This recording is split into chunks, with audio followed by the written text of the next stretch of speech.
ele não consegue parar. Com a sua inelegibilidade logo ali, o julgamento já começou, né? O Bolsonaro continua disseminando falsidades em público e na frente das câmeras. O outro cara, ano passado, se reuniu com a nata do PCC no Complexo do Alemão, no Rio de Janeiro.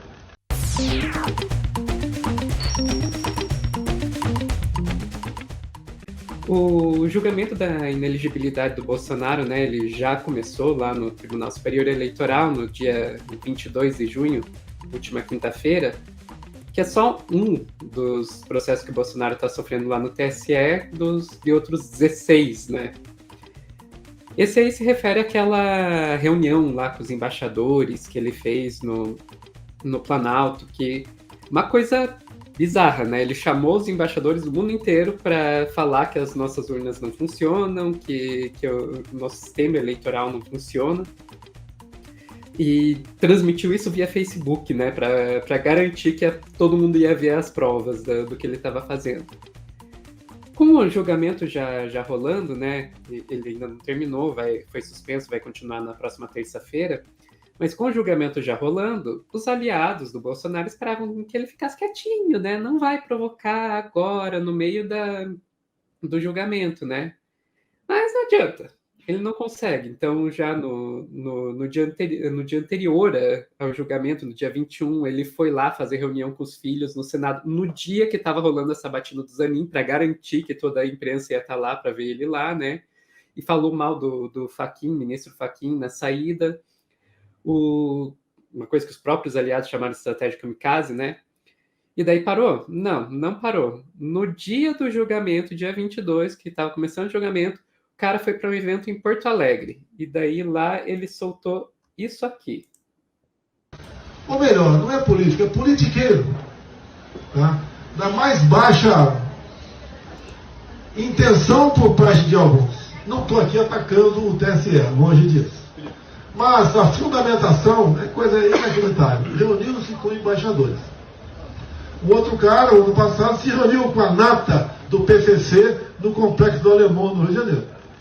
E vai se reunir agora com a nata do Foro de São Paulo também. O outro lá é meio óbvio que ele está se referindo, né? Está se referindo ao Lula, então está falando aí, ele foi falar com o PCC no Complexo do Alemão. E daí agora com essa história do Foro de São Paulo também. Não há comparação entre nós. Nós pensamos no futuro do nosso país. O nosso projeto não é de poder, é de servir. E a gente sempre pede a Deus que ilumine aqueles que decidem o futuro do nosso país. Daí vai lá e ainda coloca religião no meio para completar o combo, né? Daí tá. Daí que você teve aí que o Flávio Dino, né, ministro da Justiça, resolveu se pronunciar sobre essa fala aí, apontando uma óbvia hipocrisia que tem, né, nessa história. Veementemente, essa prática continuada deste senhor de propalar mentiras para tentar galvanizar apoios de segmentos da sociedade brasileira. Ninguém do governo liderado pelo presidente Lula tem participação, engajamento, aliança ou simpatia com o PCC e com qualquer outra organização criminosa. Os dados que nós mostramos hoje aqui vão exatamente a mostrar que aqueles que permitiram o garimpo ilegal, aqueles que permitiram os crimes ambientais na Amazônia brasileira, aqueles que permitiram a propagação irresponsável de armas, são os aliados das quadrilhas no Brasil.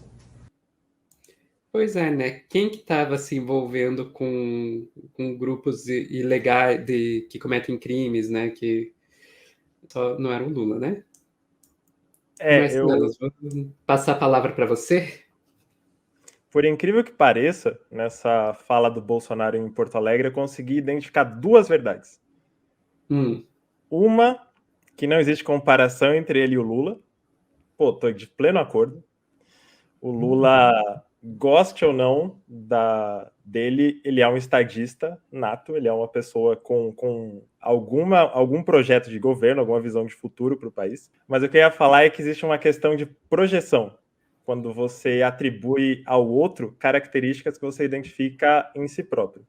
Uhum. Porque quem tem evidências robustas de ter conexão com grileiros, garimpeiros, com mandatos de assassinato, com milícia, especialmente aquela relacionada com especulação imobiliária no Rio de Janeiro, não é o Lula, né?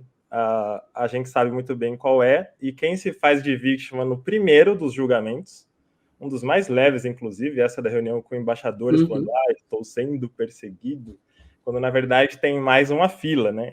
A gente acredita que esse é o começo de uma longa jornada onde ele ficar inelegível é o mínimo.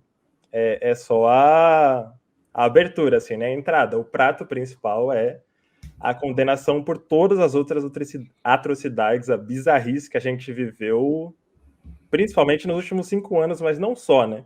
Porque a carreira pregressa dele também é escabrosa. Mas eu acredito que nesse ponto, tanto a ida dele lá ao Senado, quanto essa declaração que os próprios aliados definiram como kamikaze, né? Eu não vejo nada de bom saindo disso. Eu acho que é até prejudicial para a figura dele, ou seja, aí sim é bom. Ele se subir para falar no microfone para só falar mais atrocidades, né? Que eu sei que a base já é instalada, né? A base radical dele compra esse discurso, mas quero crer que a maior parte da sociedade civil e de quem está tocando esses vários processos, principalmente o da reunião com embaixadores agora, está prestando atenção nisso, e isso agrava a situação dele, na verdade, né? Lembrei que eu queria falar.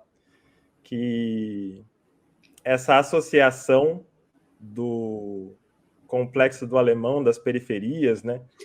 Mostra o quanto ele é limitado, preconceituoso, canalha enquanto gestor, porque ele não vê as periferias, as favelas, como parte da sociedade, né?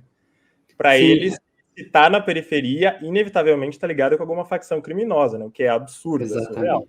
Então, a ida do Lula, né, em campanha para o complexo, e mesmo depois, né, visitando, falando de questões importantes, é crucial, é o mínimo que se espera, né? Este vídeo é um despatrocínio Casas Bahia. Além do mascote infantil, a empresa conta com um largo histórico de intimidade com a infância no Brasil. Não acredita? Pesquise a biografia do fundador da empresa, Samuel Klein, e descubra a preocupação com o bem-estar das crianças do Brasil. Casas Bahia. Ninguém denuncia porque ela anuncia. O produtor de conteúdo adverte. A referida empresa obviamente não patrocina esse vídeo e, por responsabilidade jurídica, somos obrigados a explicar a piada, estragando toda a graça que a mesma eventualmente pudesse ter. Pela sua compreensão, o nosso muito obrigado. A mesma é foda, né? Texto jurídico.